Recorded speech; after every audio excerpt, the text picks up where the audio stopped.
Hi, St. Basil the Great family. Father Ryan Mann here with another weekly video.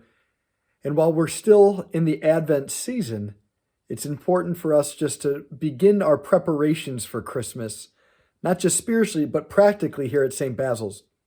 There's been a lot of talk throughout the diocese on how to do masses safely and things like that. So I just want to once again, in this video, quickly recap that, speak a little bit about the Sunday readings, and then finally talk about all the talk around vaccines in the Catholic Church.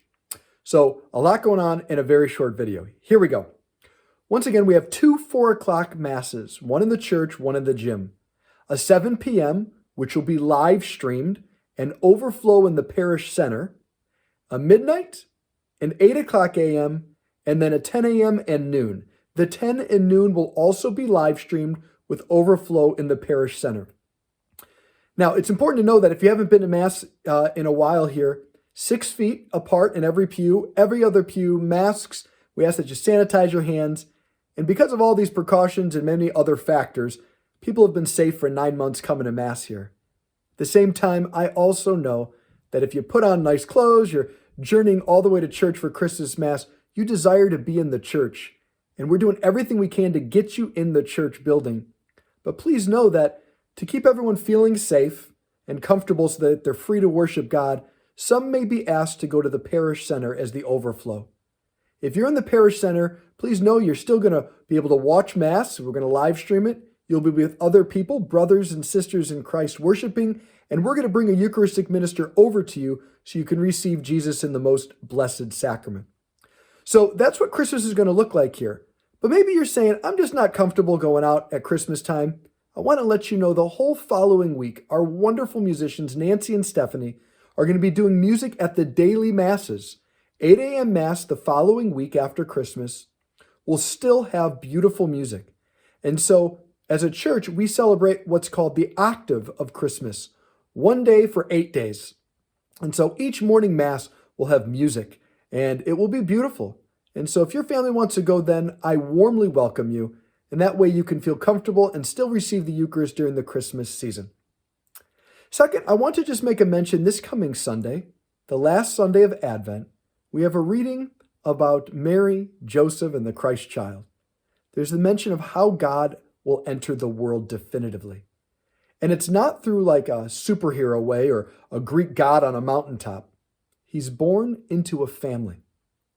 And it's important because Christ is born into the family to reveal that families are the setting or the school of divine love and grace. No family's perfect. Every family has their story, but every family also has a God that wants to be near with mercy. In families, we learn how to love and delight in each other. We learn that we're a gift. We also learn how to have forgiveness and patience. And so perhaps this weekend might be a good time to recall your own family story and to reach out to those family members that haven't heard from you in a while. I know I plan to call a few of my family members just to say hi and check in. Please be mindful always of those who have been isolated in this time. Also, a few weeks ago, I did the financial appeal at the parish, and so many of you responded very generously. Perhaps you are still in a situation where you are wanting to help. I've received some phone calls and emails. You can drop off any envelopes at the parish office during the workday, or if you come to Mass on Sunday, you can put it in an alms box, or you can call the parish office if you'd like to make a donation in any way to support St. Basil's so that we can continue to reach out to you in these strange times through media, but also going forward, we can continue to support all the wonderful ministries of the men and women here who volunteer and want to bring Jesus to others. So if you feel called and moved, know that we are here to help you bring the gospel to others. Finally, the vaccine question. On the parish website, I found an article I found very helpful. The second page of the article is a chart that goes through many of the vaccines that are going to be made public. It goes through how they were tested, was there any abortion-related issues with them, and then it gives an ethical profile from poor to good to very good.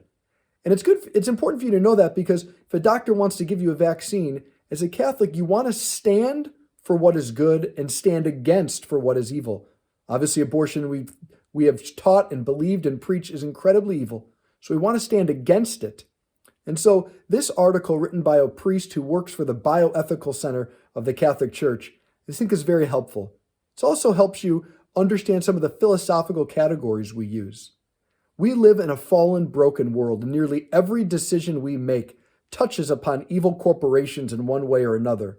Our responsibility is never to intend or cooperate with that evil in explicit ways.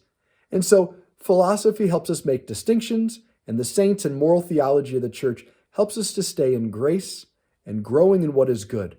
We also need to make sure we're always standing up for what is right. So this article can help immensely. Until I see you in person, God bless you. Have a wonderful fourth Sunday of Advent. And if I don't see you ahead of time, Merry Christmas. God bless.